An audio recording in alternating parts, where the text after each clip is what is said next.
Hi, everyone. Thanks for joining us. I am here with Greg Gillespie. Greg, thanks for joining us.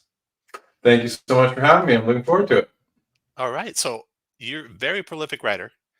You've done a lot of stuff recently, some big products recently, including Dragonslayer, including Dwero Deep, and others before that. Walk us through how you kind of got into this kind of work and, the path you've taken to develop these products and bring these products to market. Sure.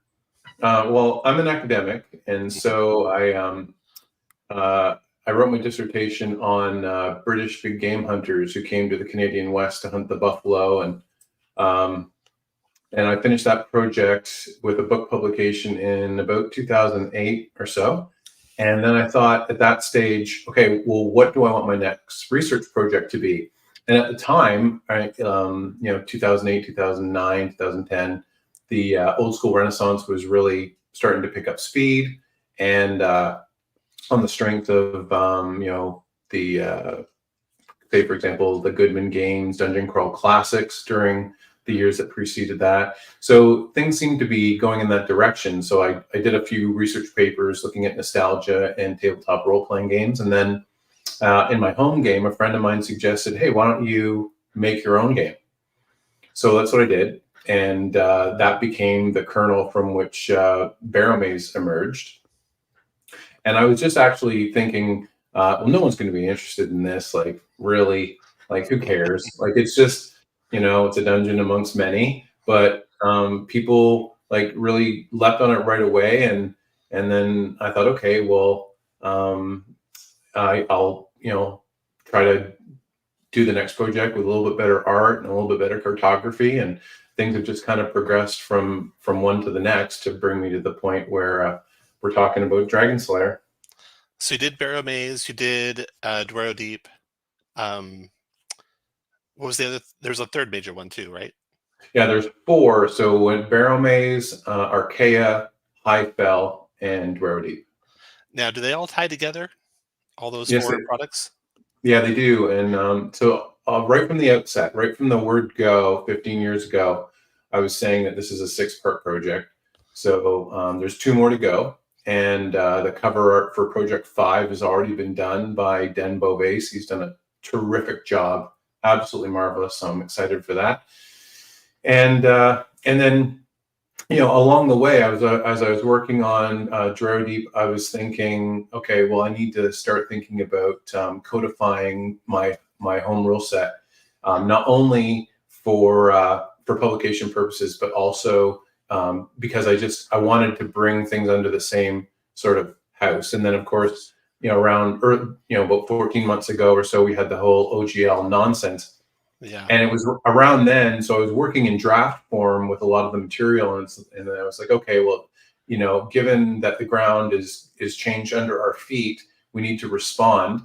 And so then I started working more closely with the material, and then Dragon Slayer came out in early February. So, yeah, that was a big seismic shift, I think, in the industry. Did you see a lot of influx of new people? Did the sales really take off then? Well, I wouldn't say with the OGL stuff when it appeared last year, January, February, whatever it was. But rather, I think it just signaled to everybody that we're entering a new phase of third-party publishing. So at that stage, I think people want to be able to create with solid ground under their feet. Yeah. Nobody wants to think that, okay, well, if I publish under the OGL, will the OGL be nixed at some point in the future? So in that context, people wanted the security of safe ground. So now we're in a stage here where the dust hasn't settled yet. But I think we're on the cusp of another rebirth in the OSR.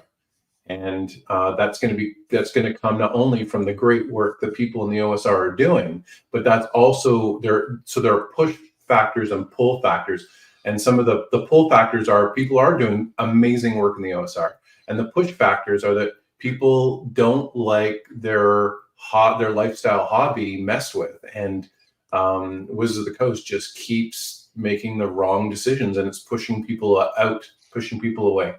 Yeah. I'm one of those people, right? I was like doing every product that they had coming out, every hardback they had coming out. Then that OGL thing hit. I'm like, this is wrong. They should be doing this to people.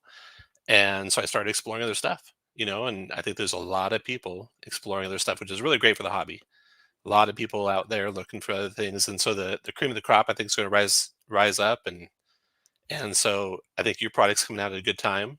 Um, Tell us a little bit about, let me pull it up here, Dragon Slayer. Well, first, let me say I agree with everything that you said there, and I do think that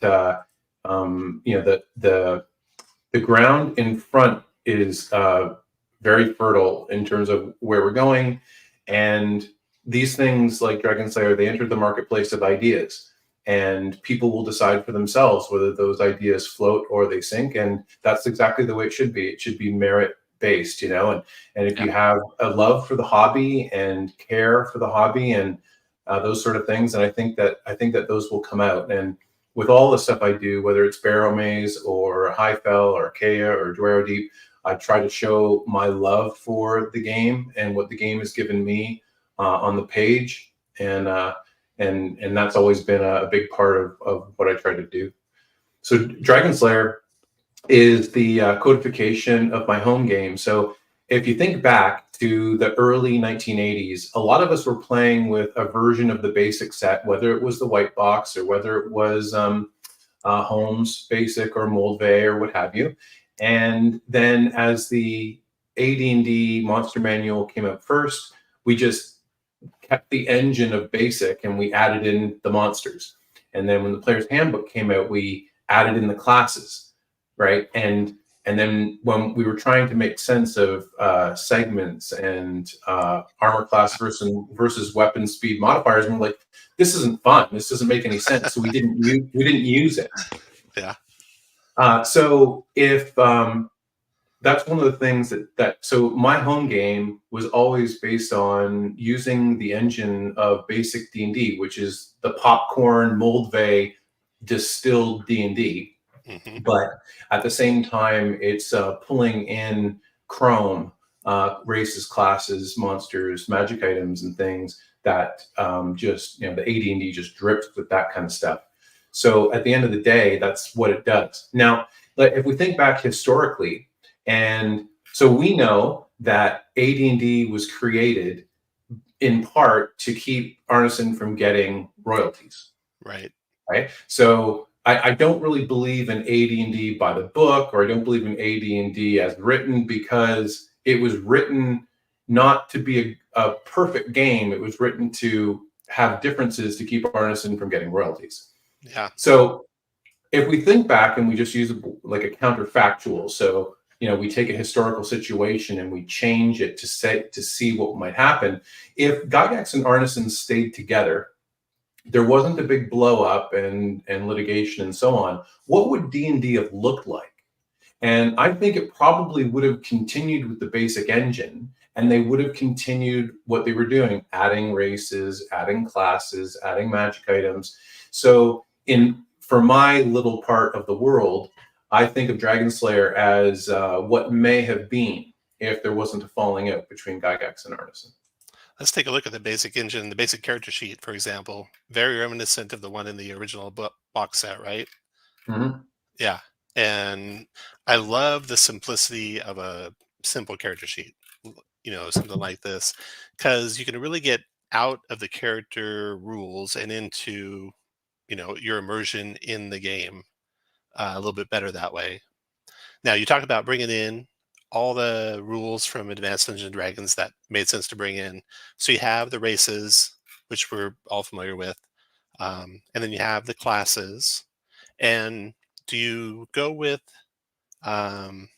race as a class, or are class and race separate?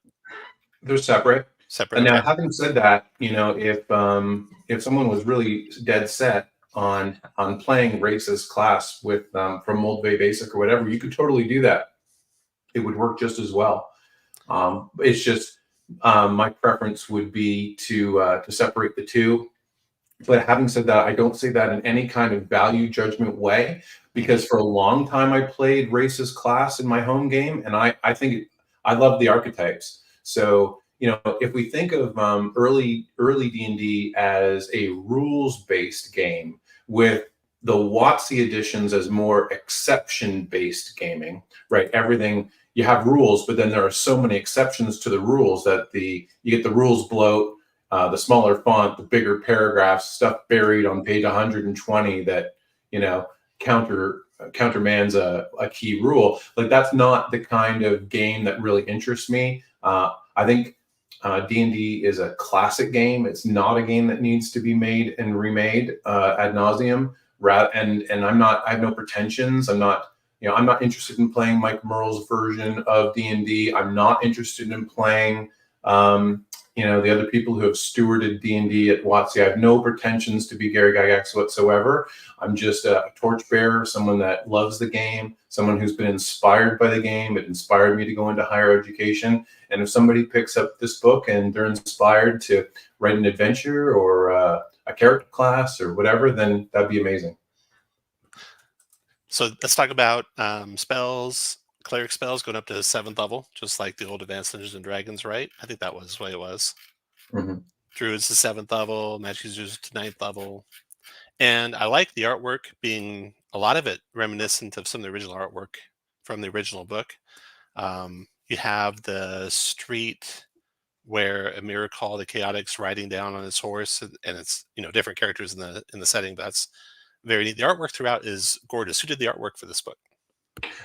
So I have here's just a little word to the wise. If you're thinking about becoming a creator, keep your circle small. Have the people that you trust and keep them close to you, treat them well, involve them in the project, give them agency. But at the same time, you have to have the equivalent of like a lookbook that, if you're someone who's creating a film, they're going to have a lookbook. What do the costumes look like? What do the shoes look like? What do the swords look like? And so on and so forth. So I have that.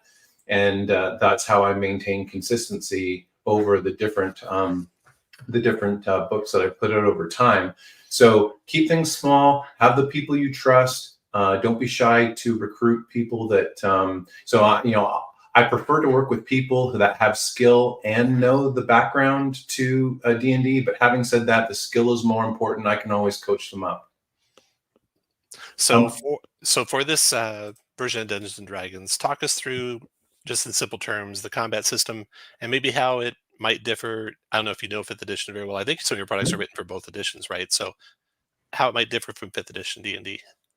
So it's very simple. So what we have is a group initiative, and then the group initiative is broken down by the order of action. So by marching order and order of action. So let's say, for example, you have 6 characters who are walking in 2 tactical columns down a 10-foot corridor, and they happen to run into monsters in front of them. So the 2 characters in front can obviously, there are no obstacles in front of them. They can attack.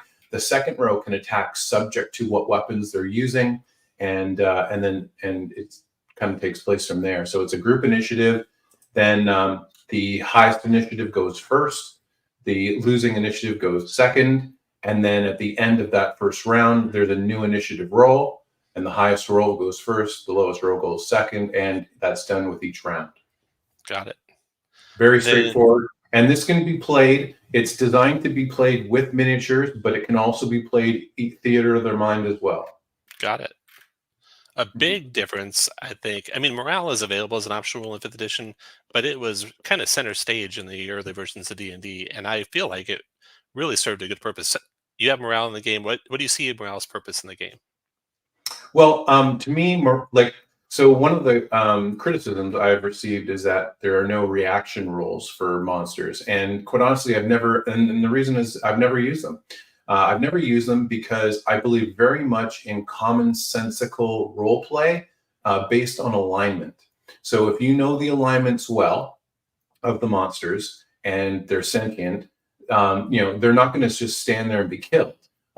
They could sue for peace. They could try to run away. They're going to try to stay alive, and I think we need to consider that. And then how they might do those things could vary by alignment. Morale is very similar, so that's in there. So if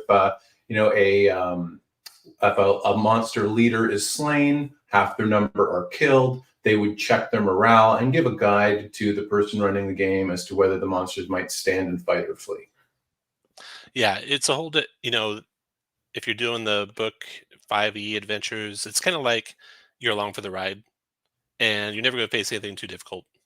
But when you go back to the old school where it's like a large setting, a big dungeon like Royal Deep or something like that, you could run into anything. And you got to be careful what you're fighting. And also, things you fight don't stay to the end.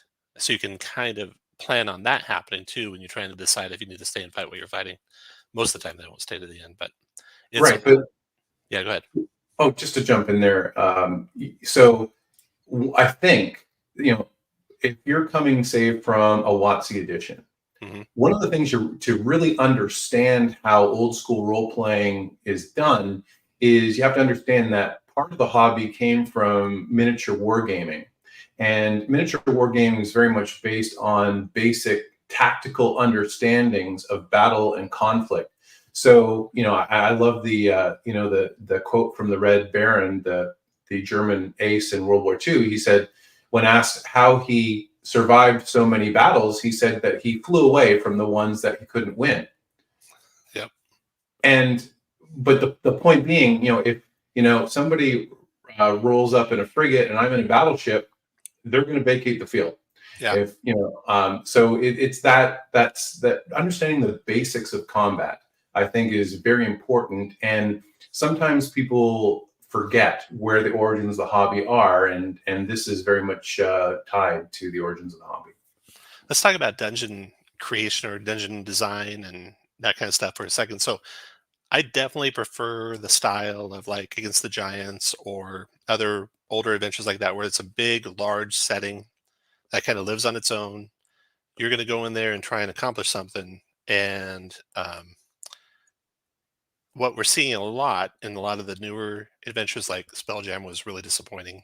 I haven't tried Planescape, so I don't know how they did on that. But it was like, here's one encounter on one planet, and now we go to the next planet. Here's one encounter. Now we go to the next planet. There's one encounter. It's like being led by a leash. I much prefer it's where the players have agency and they go in and explore something. They have to find secrets about it, overcome it, and that kind of thing. So your adventures seem to be more of that school where it's a big setting adventures. Talk about what you do when you're designing adventures. Sure. Well, it depends. If we can oversimplify and use the train tracks versus the sandbox. Hmm. So and there are points in the history of the hobby where you can see it becoming it goes on the rails as opposed to staying in the sandbox. But those aside, the thing you have to decide really is, does the story of the game precede play? Or does the story of the game emerge from play? Hmm. Now, the first tends to be very DM centered. It's very hands on. There's not as much player agency. The reverse is player centered. There's more player agency. And as a result, usually there's more player buy in because people take command of the setting of the adventure, where they want to go, what they want to do. And then from there, I think those games can be a bit more interesting. Now, don't get me wrong.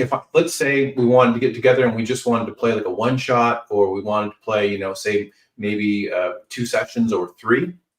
Absolutely, I'd be happy to play, a standard module type that's a bit of a railroad, no problem, and I'd enjoy it thoroughly. But if I'm going to play campaign setting, I would prefer something that's more sandboxy and that has more player agency. Yeah. I would argue it's also more fun for the GM because they're now experiencing something that's emerging as opposed to already knowing the result. Yes. If you're going and you're seeing what the players do, and it's going to be completely different if a different group of players did it. And so that's a lot of fun for the DM, I think, and it's I think more interesting that regard. Then the other thing you talked about was if it's a one shot. So I'm definitely of the school where you mix them a little bit because I hate going to an adventure and spending 4 hours trying to find the adventure. I do want to do something heroic and something cool and have some agency in how I do it. But I don't want it to just be a ultimate sandbox where I don't even know where the dungeon is. I'm just trying to find the dungeon for 4 hours. So yeah, I agree. I'd like to get to the adventure. Well, normally, what we'll do is I'll put together a few perhaps smaller dungeons and then have a tent pole, like say, for example, Barrow Maze. And the players probably know that I've been working away on this thing, and that's where I'd prefer they'd go. But having said that, you sprinkle in other rumors, and if they want a change of pace or they want maybe there's some low hanging fruit or whatever, they can choose to do those things. And if you're using like a one-page dungeon style that's not story heavy, that it's game or it's play centered, then those are very easy to run, and it works terrifically well. And speaking of different ways of running games, so you can have something that's maybe very heavy story based or sandboxy, but I've experimented over my years with going to the extreme opposite, where I'm literally generating geomorphs, I'm generating room content on the fly. So it's just I'm sitting down to play, and I've got a series of tables. And depending on what the players do, I'm going to consult those tables to see what I'm going to lay out in front of them next. And that's actually very entertaining, because as the person running the game, you're as surprised as by the results as the players are. Yeah. And that's an excellent bridge to creativity, and it can get you out of your comfort zone, which I think is good to do, because we can all get in our comfort zones. Yeah. I remember when I got the Dungeon Master's Guide in 1979 or 1980 for Christmas, I forget which. The first thing I did was go to the back and start creating dungeons using the random tables. So pretty nostalgic having the same thing here. Yeah. Okay, then let's look at the appendices. Sure. Zoom out here. So do you have like an appendix in, like what reading sources are or what inspired you or anything like that? No, I don't. I consulted my friends about whether I should do an Appendix N type Yeah. bibliography, but I decided that from space standpoint, I'd rather put in. The appendices are designed to speak to somebody that perhaps hasn't played old school, or is maybe coming from 5e or coming from a different edition. So if you back up there to the start of the appendices, you'll see I've got it starts with a Dragonslayer FAQ, an FAQ. Yep. So this is written in a more casual style than the rest of the book, and it drips with my sarcastic humor. So what I'm trying to do is I'm just trying to speak to the reader in a slightly different way, and I'm asking questions about how does this game played, and what do I do, and what do I spend my gold on, and will I ever get to level, these kind of things, and I have a little bit of fun with it. And then from there, I think I have a Magic User 101, where I speak to what you can do as a Magic user to fill your character out after you cast your spell. And then after that, there's some sage advice, and again, humor filled little quips and things about how to play, and wisdom from playing from a few decades. Yeah, and this stuff is just really priceless. We did recently where we went back and did Lost Caverns of Sochcamp, and it was players that were used to playing the modern adventures, where you kind of were just led to each encounter, and they were doing Sochcamp, and I had to kind of reteach them. We brought out the player's handbook and said, okay, look at organizing an adventure and look all the things that they plan for and get ready for. So this is basically serving the same purpose. I remember playing these early adventures and getting flasks of oil and getting war dogs and getting hawks and other type of creatures to help us out. And so it's really fun because you're looking at other than your character sheet to try and give yourself advantage. Then does Dragonslayer use 3d6 in order, 3d6 arranged how you like, 4d6 drop one? So I do. I suggest 3d6 7 times, drop the lowest, and arrange to taste. Okay. That certainly helps, but it also keeps the randomness at a low score chance. We've Yeah, been and playing some plus, 3D6 in order recently, and it's a lot of fun because, like you say, embrace the suck. You're going to have some really sucky characters, but it's fun making them work. exactly. And you need to understand it's not about what the character does for you. It's what Hmm. you bring to the character. Often, and this is why I don't really give a hoot about backstories. Write one or two sentences. That's more than enough because oftentimes, we put all this stuff on our character sheet, but how the character plays at the table might not necessarily be the first impression we get when we roll the character up. And of course, roles aren't just determined by what you want the role to be, they're also determined vis-a-vis the other roles at the table. So, those things you only figure out through play. So if somebody that wants to play at my table wants to write some elaborate backstory, that's completely up to them. But odds are you're going to die, and your character's not a special snowflake. But if you do survive, then you played intelligently, you played with guile, you played with wisdom, and quite often, characters die because players don't do those things. Yeah, yeah, for sure. So, what were some of your favorite game systems coming up? So, did you go through and do basic, expert? Did you go to second edition, third edition, fourth edition, or did you diverge at some point and stick with the old school?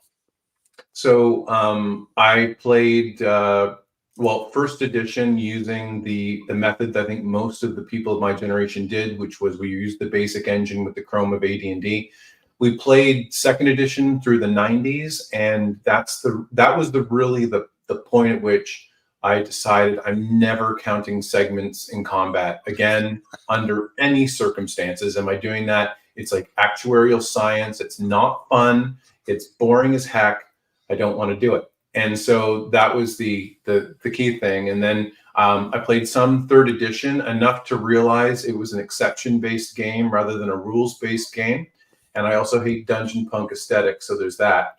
Yeah. I played some of the playtest stuff for fourth edition and immediately recognized it as not Dungeons and Dragons to my taste, and I gave up on Wizards of the Coast at that stage. Then other systems. Did you ever play any other systems? Riffs, GURPS, anything like that? No, not consistently. Yeah. I do, generally speaking, if we look at games from the 80s, they tend to have a high lethality rate as opposed to games from other decades. I think we could say that as a general characteristic about the 80s. Perhaps it was extending from things like arcade style video games where you're going to die when you begin. It's just a question of how long can you last. Yeah. And so I do like games with consequences. So Dungeons & Dragons in all its forms has always been a double-edged sword. It has advantages, but there are also disadvantages. It's just which path are you going to choose, and most importantly, when. So I think that the game doesn't have meaning unless it has consequences for choices. Yeah, you're just kind of sitting around telling a story with each other, right? You're not really playing a game at that point. Yeah, I come from, my first experiences were with war games, tactics and Panzer Leader and Squad Leader and stuff like that.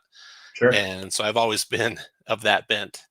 So I always like the challenge, and I like the challenge of taking on a character, like you said. What can you make of this character?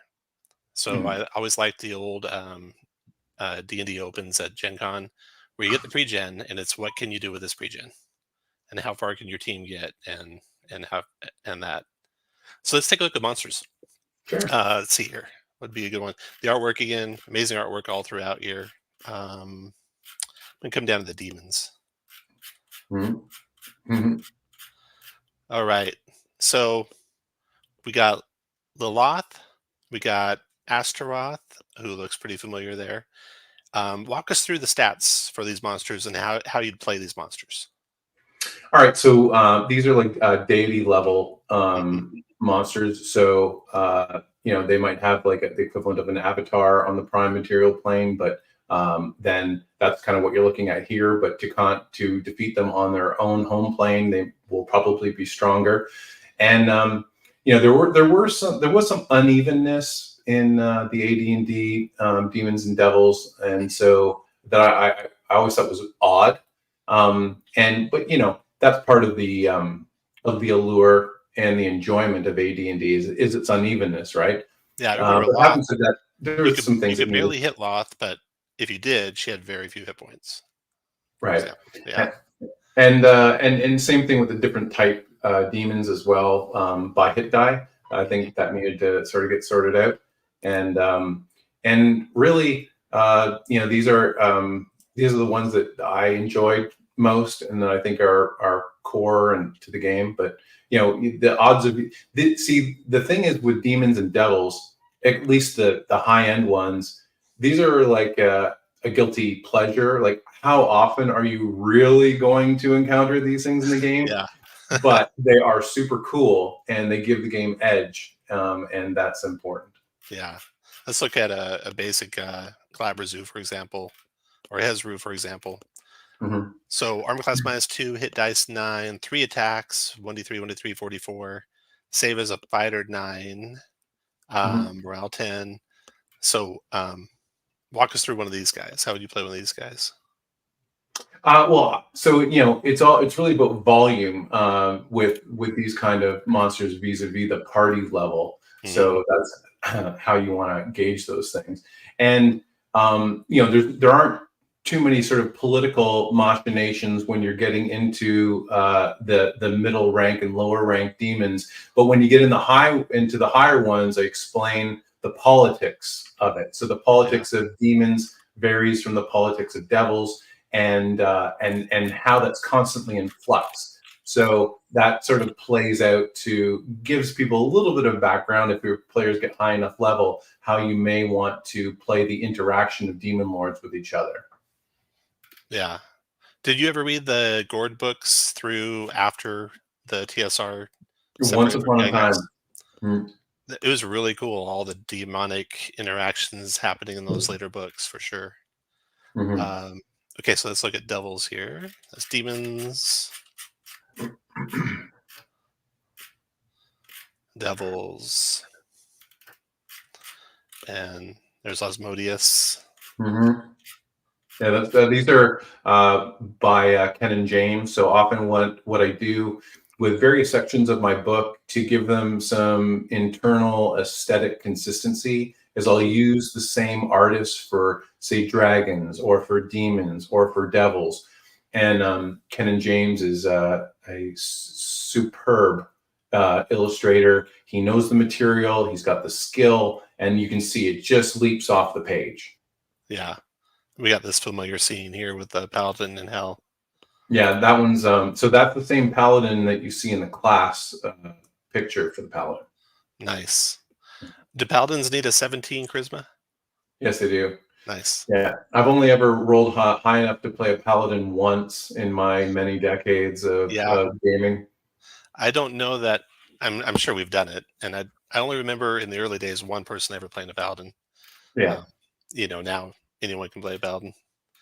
yeah. Well, yes and no, depending on Right. what you're playing. Well, I don't know if we were doing a good job either because we were 9 years old. So I don't know how good a Well, that's paladin we it. were. Yeah, so actually, I was looking through recently some old pictures, and I don't actually have any pictures. I didn't think I did of any pictures playing back in the day, but I did find one where I was playing with a friend. We were playing we went through the Temple of Elemental Evil, and so I found a picture when we were playing that one summer, and Yeah. that was amazing. Yeah. So another shame that I'm seeing in recent stuff from Wizards and some other groups are starting to do this too, is they're really kind of toning down how adult this stuff is. I remember when I was a Mhm. kid and we got the first books, there was a lot of adult stuff in those books, and it felt great as a kid. We felt like we were learning new things and expanding and growing and becoming more intelligent. Now it feels like the opposite, like everything's written down and you feel like it's draining your intelligence out. But I don't see that in your work. I see it's still wide open like that. You want to talk about that a little bit? Sure. So, well, let me put it this way. So, we live in this kind of time where certain people are putting the clamps on role-playing games. Now, for me personally, I don't see role-playing games as different from fiction, as different from TV, as different from film. Good drama, good entertainment is good drama and good entertainment. And what does that mean? That means it's has texture, that it's going to dip into areas that some people might consider maybe prudish or not. They might consider something tasteful or not. But at the end of the day, it's giving it body. It's giving it opportunity. When you're talking about the politics with demons and devils, it's adding a layer of interest and complexity to how you can play these things. Mhm. And so I disagree with the people who clamp down on freedom of language or freedom of aesthetic or depiction. Now, having said that, I still think we can do things in good taste. But it's that line, right? Where's that line for you? Where's that line for somebody else? And I do, I try to make great games, and that's going to involve some texture, and I'm not ceding control of language to anybody.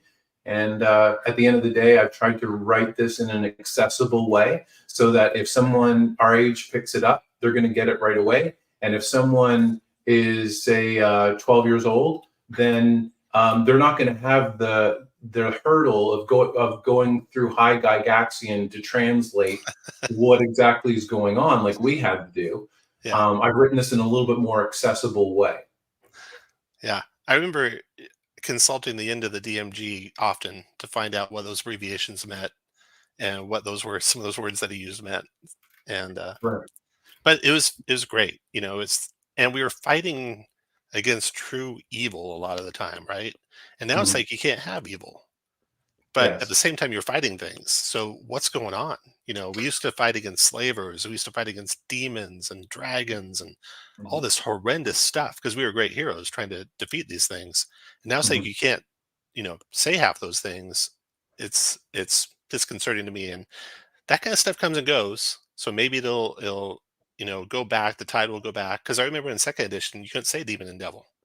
They Yeah. they caved to the satanic panic and were careful not to say that kind of stuff. It's funny how it was the far right in theory back Mhm. then, and now it's the far left in theory back now. Really, it Mhm. comes and goes, and people try and control language, like you're saying.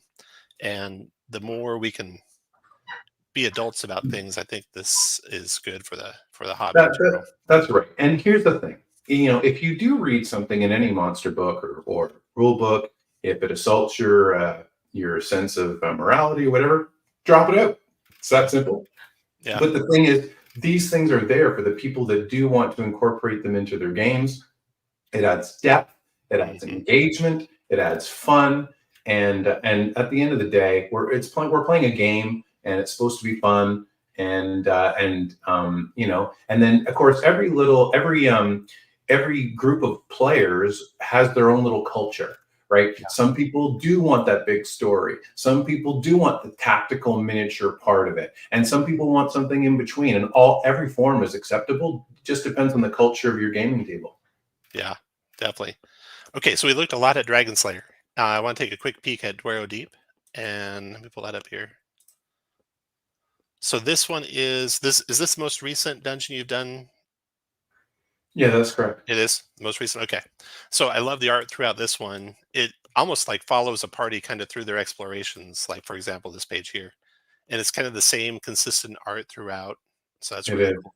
Yeah, and this one is enormous. So talk us a little bit about this adventure. Sure. So the background to this adventure is a couple things. Number one, I love dwarves. So dwarves in Dungeons and Dragons to me are like Klingons in Star Trek. Star Trek's better when there's more Klingons, and it's less good when there are fewer. And the same thing with Dungeons and Dragons. I think dwarves are pretty awesome. Like they're loyal, they're tough, they're gritty. They also have a sense of humor. They like a drink. I mean, who doesn't like people like that? Yeah. So I've always enjoyed playing dwarves. Plus, I'm very tall. And I've always appreciated or tried to appreciate the perspective of somebody that's very short. So, so there's that. Now, the other part of it is that if we think through the history of the hobby, going even back to the very late 70s, early 80s, there were kind of some attempts to make a dwarven dungeon, but they just never really got there. And it was either the idea or the execution, or it just didn't work.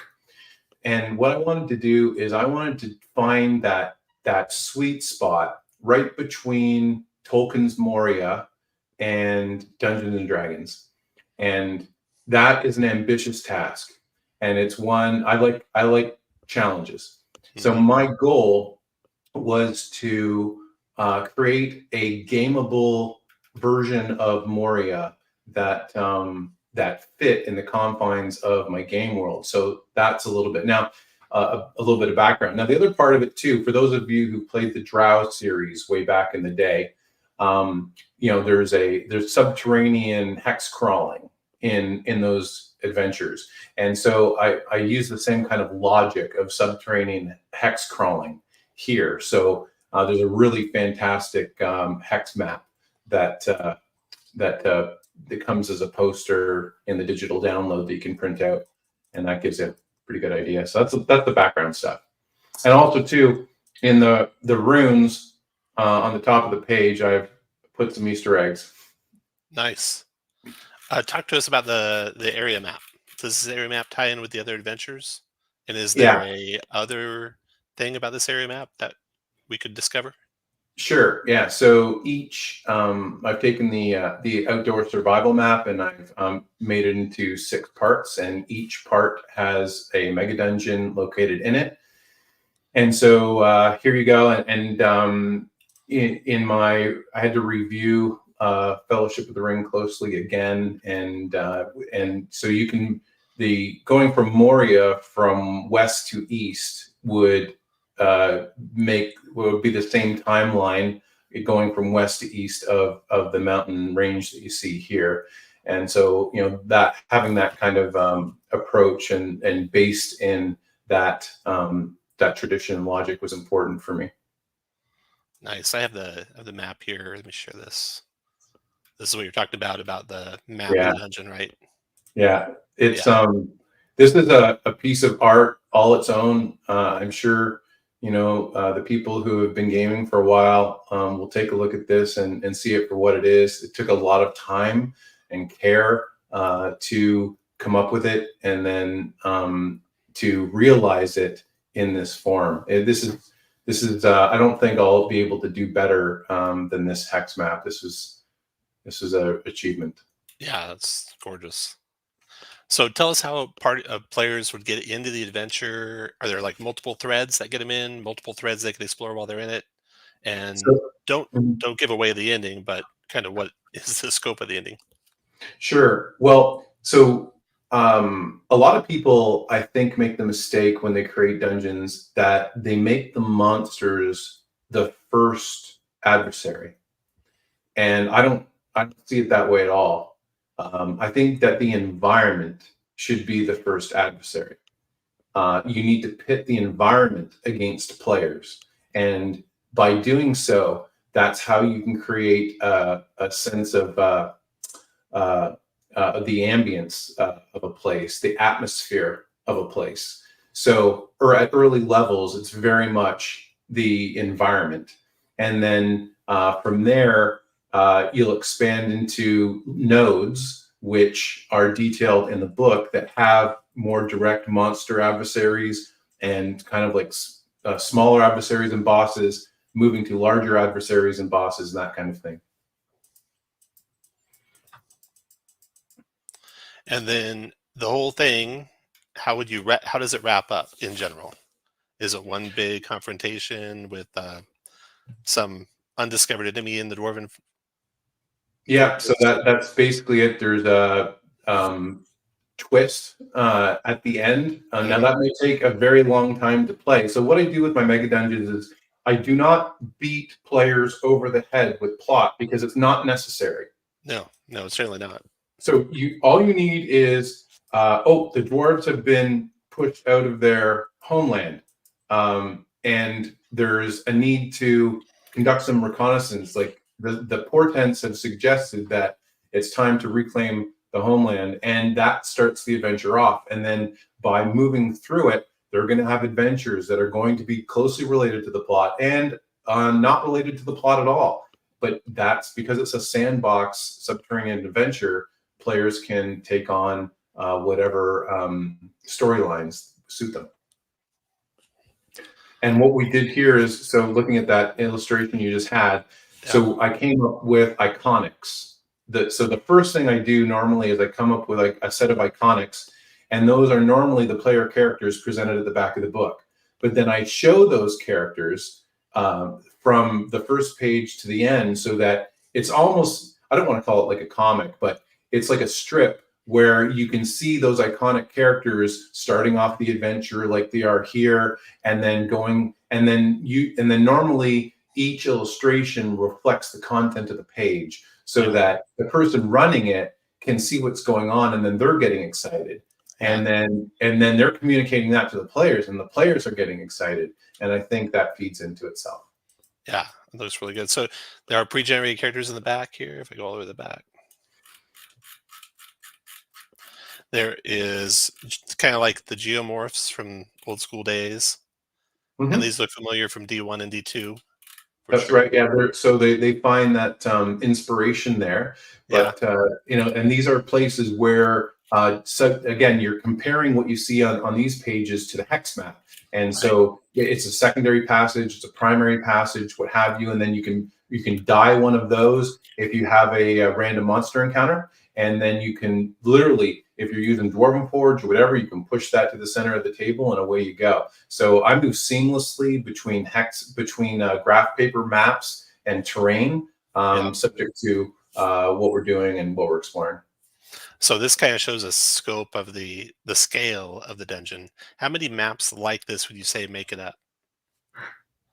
So this is the Hall of Stone. So there are 4. This is 1/4 of that particular area of the dungeon, and that's kind of like where where all the bad guys are sort of based at one of the deeper levels of the dungeon. So there's that, and then the ramps will relate to the hex map. So for example, you see there to S22, then you can look at the hex map and you can see where that's entering that particular portion of the dungeon.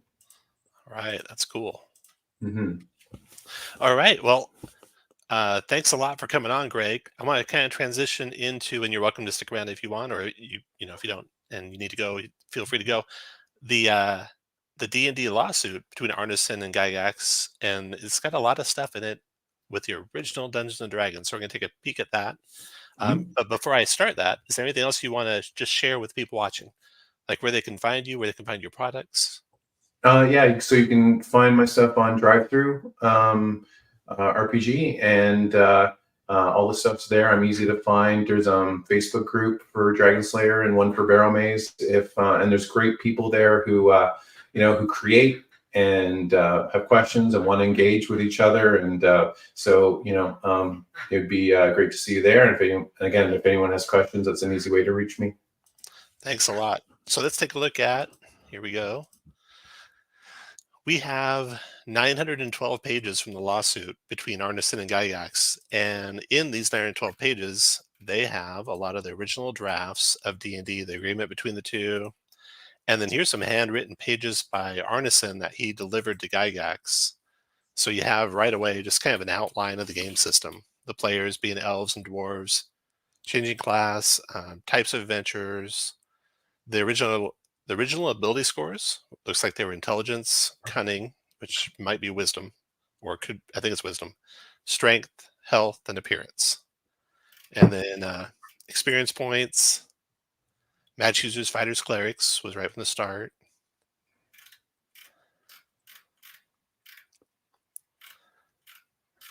And then he kind of got a little bit into the organization, and the notes will continue with him, Arneson, giving markups to Gygax when Gygax typed all of his work up. And interestingly, it looks like in Arneson's work, right from the start, Arneson had delivered the types of demons So type 1 demon looks like from the very start was a vulture's headed demon, and type 2 was toad, and type 3 was dog with multiple arms. Man-like body, small arms projecting. And then he had type 4 being the boar, type 5 being Balrog, and Orcus and Demogorgon. And then he had 2 female demons. So this one turned into type 6 demon on the right here with the 6 arms. So we got that. And then we can go to the actual original work by Gygax. These pages are all Arneson's notes to Gygax after he looked at the draft that Gygax did. So here's the original typed up and then given to Arneson to review version of D&D.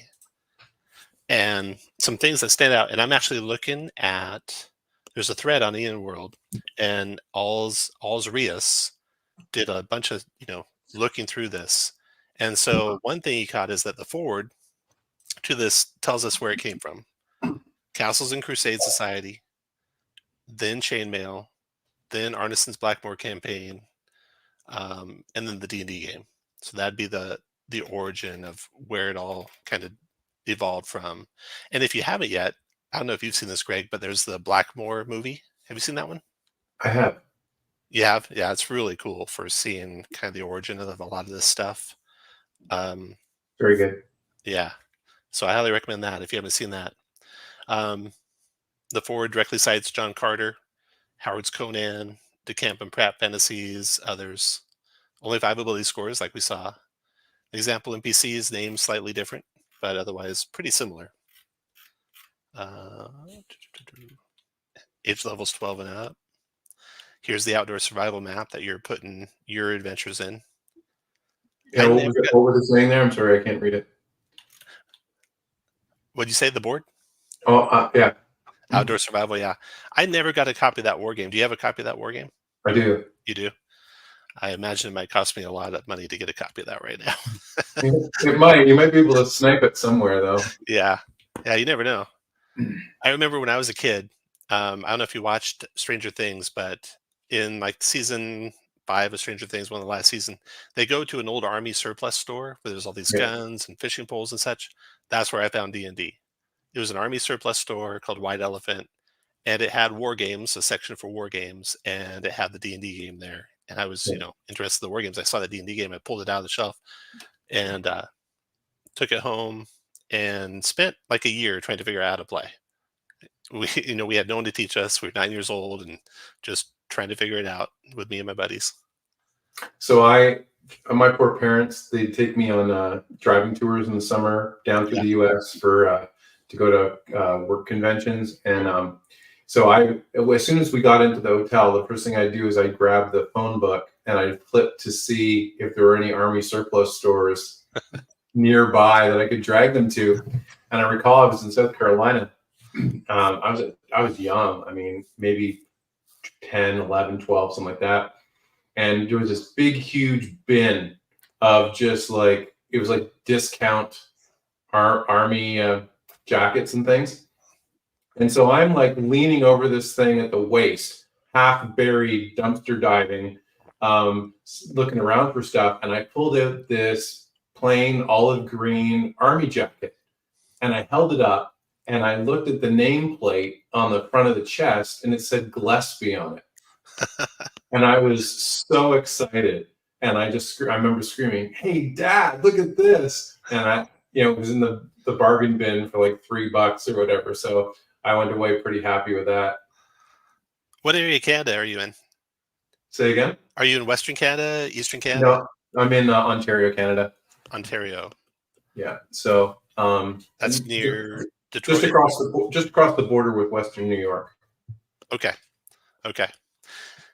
Yeah, the place I went to was White Elephant in Spokane, Washington, and we were close enough to the Canadian border that we had Canadian currency often exchanged. Oh, yeah. We'd get a dime every now and then or a penny every now and then. That was Canadian. Yeah, we do all the time, and you can still fire it into coin machines, and they count the same in the coin machines. All right, so you got 6 to 20 pairs of 6-sided dice. They were Crazy. rolling big fireballs back then. That's for sure. All right, then fighters used interchangeably with fighting men. Apparently, the only races available besides humans are dwarves and elves. No sign of hobbits or halflings yet, so that's interesting. I don't know when that kind of came in, but it would have been early because it was in the first actual printing, I think. What was the year on this document? I don't know that it had. Let's see if it had a date. The exhibit's 79. Mhm. Let's see if Arneson gave a date for when he marked it up.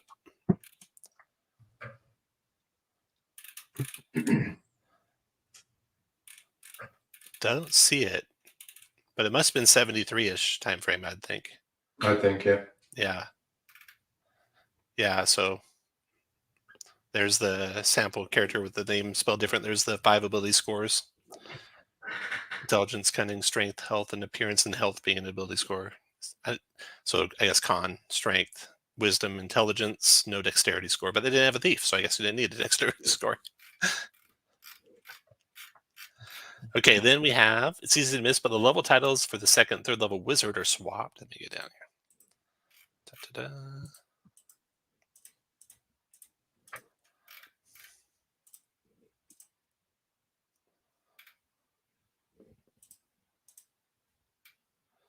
There's the magic user, fighting men, clerics. Apparently, non-player characters were originally going to be called non-real players. I saw that. I forget where I saw it first. But yeah, instead of NPC, it's a non-real player. I think the ability scores are similar for the modifiers. See if I have them. And I think you stuck with it basically since the original. It's up to +3 max modifier. Although I don't know if they had modifiers. Let's see. It's weird. Nothing's like in an order you'd expect it to be in. No, imagine not.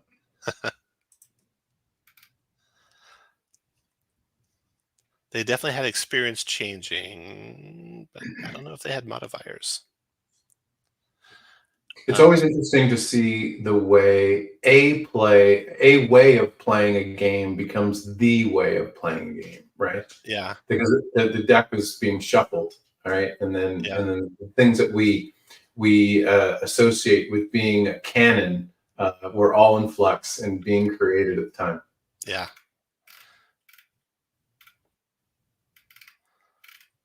And it looks like they're doing encumbrance. Well, this is cost. There's encumbrance. Here's the encumbrance table. So they're doing coin encumbrance from the start, looks like. Do you do it with a coin weight or you do it with pounds in your game? I do a coin weight just because it's easier. Yeah. And encumbrance is one of those things where you can go down the rabbit hole and then it gets kind of like a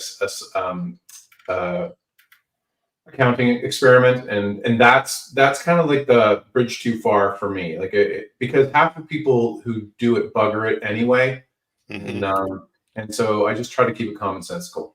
And you don't want to be an accountant having to see what they calculated. So here's non-real players.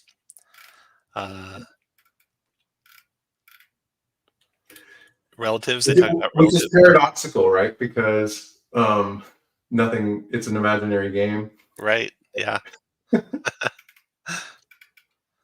Right from the start, you had support and upkeep for all your men-at-arms.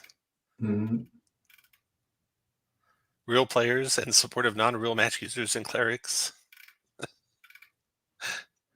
Yeah, getting rid of the real, not real was definitely a good decision. Okay, then we got some more here where it says use of anti as a prefix for enemies. We're in here. Oh, you could buy magic items from the start, or you could make them. The costs are for making them, I think. Fighting men, clerics.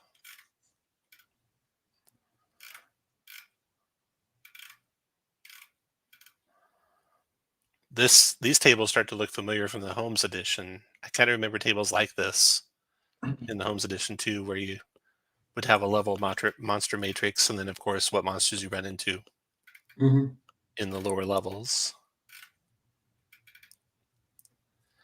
You'd recover wounds at 2 points per day, wound spells being faster. Of course, you only had d6s for hit dice, right? So you didn't have a whole lot of hit points. Yeah, that's I've not really been a fan of you sleep and gain 1/4 or 1/3 of your hit points back.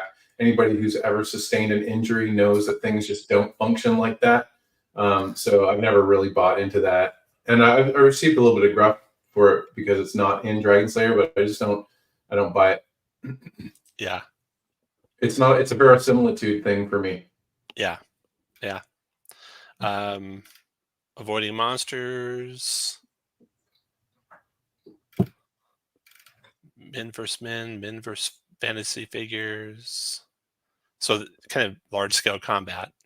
Mm-hmm. Fantasy versus fantasy. So you had matrices to see what you would hit with. 20-sided die to hit by level of fighter. Magic users get, bonuses at a lower rate. Clerics all at a middle rate. Yeah, so you can see the kernel of it all, Yeah. which is just fascinating. Yeah. Here's a table of monsters, hostile and benign. Giants would be armor class 4, 12 movement, 8 to 10 hit dice. God, for the longest time when we were kids, we didn't know what hit dice meant. We had no idea how to calculate hit points. Mm. Took a while for us to figure that out. That's one of the things that really, speaking of rules-based play versus exception-based play, like in a rules-based play, a hit die is 1d8 unless otherwise stated. Yeah. I don't like how they started playing games with that in later editions. It really bugs me, because what it does is it disrupts the shared lexicon between editions, and that's something that the people at Wizards of the Coast have taken too lightly, starting with third edition and moving forward. When you disrupt the shared language, now you get things that prompt edition wars and stuff like that. And D&D is a classic game. It's like you don't remake Monopoly, you don't remake Scrabble, you don't remake these kind of games. I can see having versions that maybe lean one way or lean another, but to me it's a classic game. Dragons only having 7 to 10 hit dice. 10 hit dice for a purple worm. Mm-hmm. That's one thing that second edition did very well, is it buffed dragons to where they should be. Yeah, I remember first in Dragon Magazine, right? I think it was first Dragon Magazine, they started coming out with how you could really buff up these dragons. And I remember doing that in first edition for the high level dragons we'd be fighting. This is interesting. So Encounter Matrix, the upper land, any small dwellings on the map board dwarves and towns and villages, and you roll to see what they are. And then castles can be a lord, superhero, wizard, necromancer, patriarch, evil high priest. And if you approach one of these castles, things come out after you some of the time, like clerics, including evil high priests, will ask 10% of passerby wealth. The evil high priest has an 80% chance of that attempting to murder the adventurers and taking all of the wealth. If there's a no payment, the cleric will send the adventurers on a holy quest, or the evil high priest will simply attempt to slay the members of the party. Mm-hmm.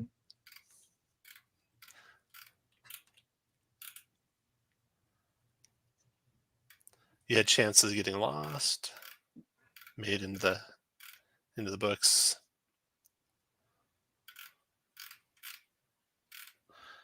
Let's see.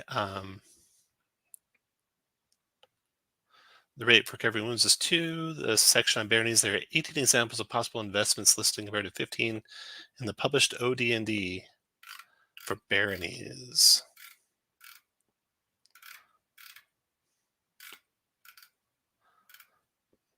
The sample dungeon. I love the one in the Dungeon Master's Guide. Yeah. I loved reading the examples of play, Mm-hmm. and it ending with the character getting drug away by the ghoul. Yeah.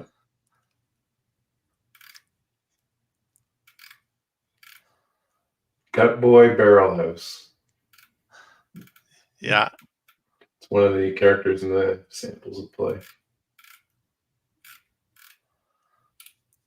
So they had rules right at the start for constructing your castle. Because that was a big thing, right? I mean, they were doing basically wars in medieval settings. So it was all about castles and men at arms, and the old Greyhawk stuff always had how many armies each country had. Yeah, but that was that's really preceding the procedural dungeon crawling of D&D, right? Yeah, Because again, they're coming from wargaming where you had the castles and you had sieges and stuff like that, and it seems completely natural to have that here. But really, had dungeon crawling come into its own yet? And the answer is no. yeah. Baronies, angry villager rule. Players who commit some unforgivable outrage, he invokes angry villager rule. These enraged citizens will move faster than any player, fight better, and have overwhelming numbers until such time as the player or players in question conform to the desired action. That's funny. Got a question here for you, real quick, from the many voices.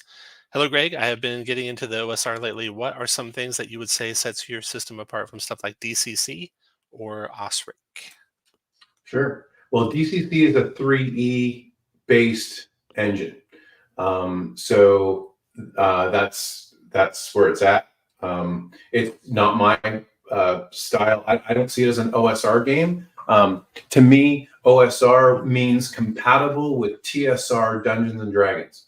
So if it's compatible with those editions, it's OSR, and if it isn't, then it's not.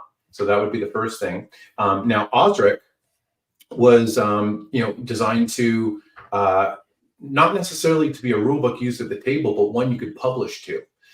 And so how is mine different? Well, I think if you watched earlier when we were going through some pages, you'd see how tight the layout is, and you see the quality of the art. So one of the things that's really important to me is I want to be inspired. I want a book that looks so good it wants to be picked up, and then you start flipping through it, and you get excited by some of the images, and then you can imagine adventures and things. So as you can see, like, this is super, super tight. It's definitely distinguishes it from a lot of rule sets that are out there. I've done the layout myself, and when you have a layout this tight, it makes it a real pain in the butt if you're out by a line somewhere, because it bumps everything after that out. So you need to be really on the screws. And so I think, how would it be different? It's true to OSR play. It's a love letter to Gygax and to the people who created the game, and to TSR style Dungeons and Dragons. I love the Cloud Giant throwback with the fangs. Yeah. So a lot of the art from Dungeons and Dragons has always been parasitic on popular culture, not only on fiction with Fancy and Magic and Displacer Beast and things like that, but also on children's fairy tale books like where the Cloud Giant comes from, and some other Trolls Under Bridges and all that kind of thing. So it's always been parasitic on popular culture, and that's you can think of Tolkien with the hobbits and the ents, which need to get renamed to halflings and trents. So that I think that's important to consider when you're thinking about making a game, and how it sort of looks on the page. Yeah. One more say. Let's see. Awesome. Thank you. That art is definitely really great from what I'm seeing. Yeah, I think so, for sure. So I love, as you can see, just from this image right here, I love illustrations of adventurers getting their asses handed to them. Yeah. Because we've always been in those situations, right? Like, yeah. If you play D&D long enough, you're going to be surrounded, you're going to be swallowed alive, you're going to be attacked from above, you're going to be overwhelmed, and those are funny. And then, of course, because then we can talk about it with our friends. Do you remember that time when that giant spider jumped in your back and killed you, or you're getting attacked by something and you got away? So I think it's funny, and there's a little bit of dramatic irony in some of these things too, where the viewer has more knowledge than the person depicted in the illustration, and that's fun, right? Yeah. All right, back Let's to let's see here. Okay, spells. So spells only went up to 5th level originally, not 6th level. And Raise Dead was only if you were maybe 11th level caster, or maybe 11th level character target. I'm not sure which. Had a limit. These were all handwritten in. It's interesting. And the spell explanations are just short. Um, there was a lot of interpretation. I remember, first edition D&D too, or the Advanced Dungeons and Dragons, where you had the Dungeon Master's Guide give explanations for how a lot of rules were supposed to work in spells. That came out a year after the Player's Handbook came out. Yeah. Like this invisibility, self-explanatory. So pretty sparse on the rules. Yeah, I think a good writer can take something that's complex and can convey it in as few words and as concisely as possible, and perhaps not this concise, but this is just a draft. Of course, we have the benefit of many decades worth of wisdom, so I'm just poking fun Yeah. a little. But yeah, you have to have enough there to work with and enough to set the parameters, but get in and then get out and not over labor it. Now there are some like Magic Jar and Summoning Demons; those need more attention. But when you can just get in and get out, that's exactly what you do when you're writing spells. And these spells, Fireball. I think that Fireball, as in Chainmail. So you were expected to have Chainmail in order to harness everything that was in this game system. This was really kind of like an expansion on Chainmail, right? In order to Exactly. play heroes. Hold portal notes. The duration is 2 dice plus 1 per level of the magic user. Interesting.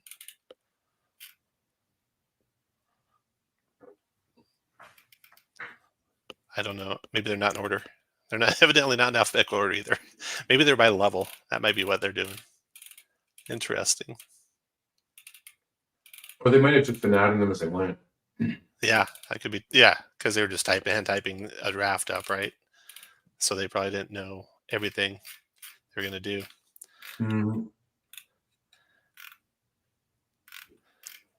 So I think this is coming to the end of it after the end of spells. Clerics vs. Undead. Kind of a mainstay all throughout all the editions. The Village Priest.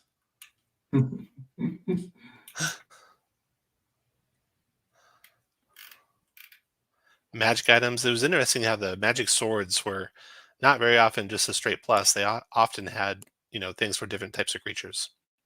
Mhm. Any idea where that came from?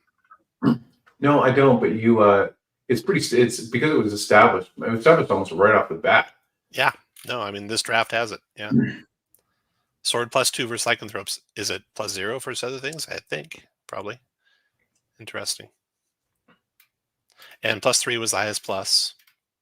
No +4s or +5s. I don't know if there was a Holy Avenger in this version. Probably not. Unless it was like an artifact. And artifacts came in Eldritch Wizardry. I remember that. That's where we first started getting our artifacts. And interestingly, in the treasure tables, you were almost as likely to find a scroll that was a treasure map as you were to find a scroll that was a spell. In fact, more likely. When you found, let's see, actually, magic items. So you roll a d8, and 1 through 5, it's a magic item. 6 through 8, it's a map. So to more treasure, more magic, and more magic or treasure. But that's also creating new adventures. Right. Right.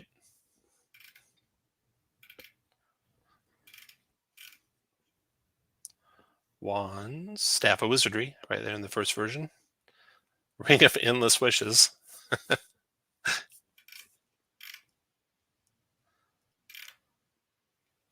Girdle of Giant Strength. Yeah, Horn of Blasting. Yeah, Horn of Blasting. So I think a lot of these, well, definitely Horn of Panic and Horn of Blasting would fit in Chainmail. The other ones maybe not as much, but for sure those two.